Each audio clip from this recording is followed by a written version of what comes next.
sidewalk talking on her phone.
You can't see the woman because she's standing in the darkness on the sidewalk.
A lot of traffic on the street.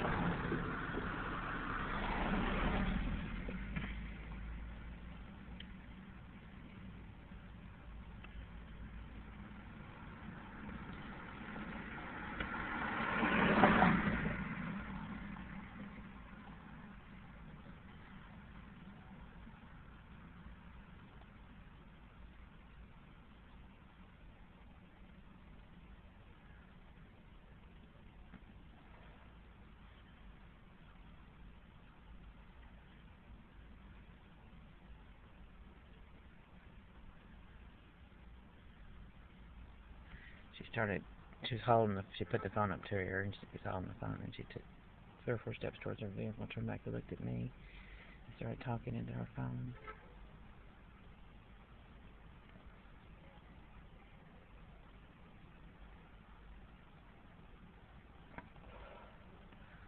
These little generic little Jags like this,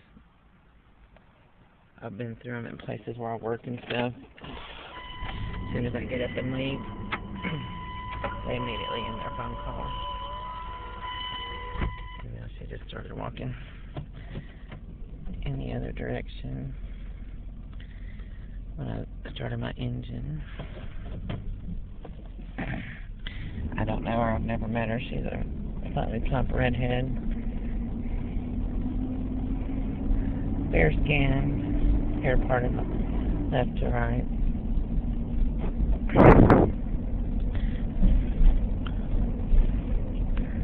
I'll just drive down here on my next street and park.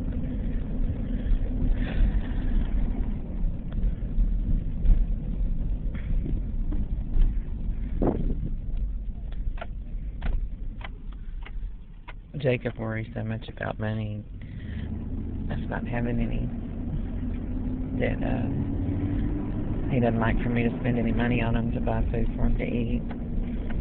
Food stamps or money, either way. He surprised me the other day. He said something to me. Said, Jake, you worried about us not having a place to live? And he said, no, I'm not, but I know you are.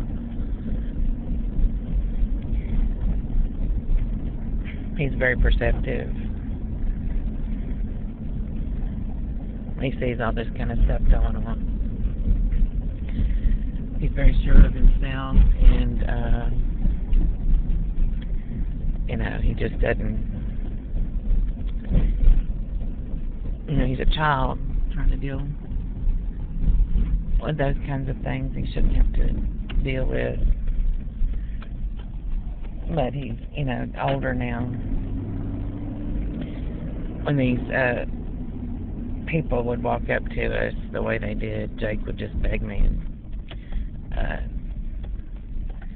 no, don't go over there, don't go over there. And it wasn't because he knew anything about them, it's just it was so bizarre, their behavior in Walmart and stuff. You could tell that they were important people. It's just so bizarre. And it was. And it is. And you say that sounds like bullshit and everything. I've talked to him. Jake knows I have. I've talked to him. I've walked over to him. I've chatted with him for half an hour.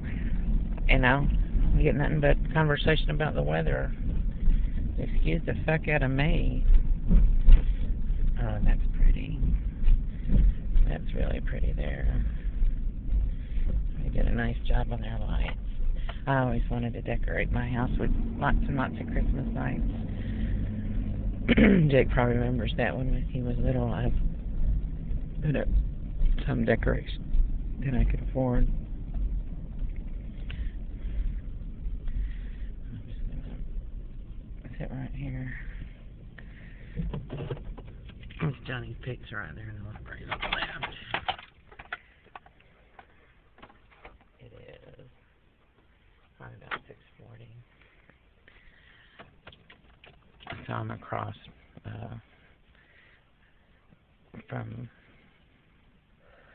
Johnny's Pizza on a little side street. That's my cousin Joe's house right there. But she got to park her car out here so she wouldn't know I was here. It doesn't look like she's home anyway. I can see her tree through the window. Even her, I would see her in different places and she'd act like she didn't know me. Just like other people I've known my whole life. Even look at me in my face but not say a word to me. Like I wasn't even there. Nope, I'm here. Sorry. I'm not a figment of anybody's imagination. I'm a real person. Yes. Why would you let somebody why would you let somebody tell you not to speak to me if you know me my whole life and you're related to me by blood? Why would you do that?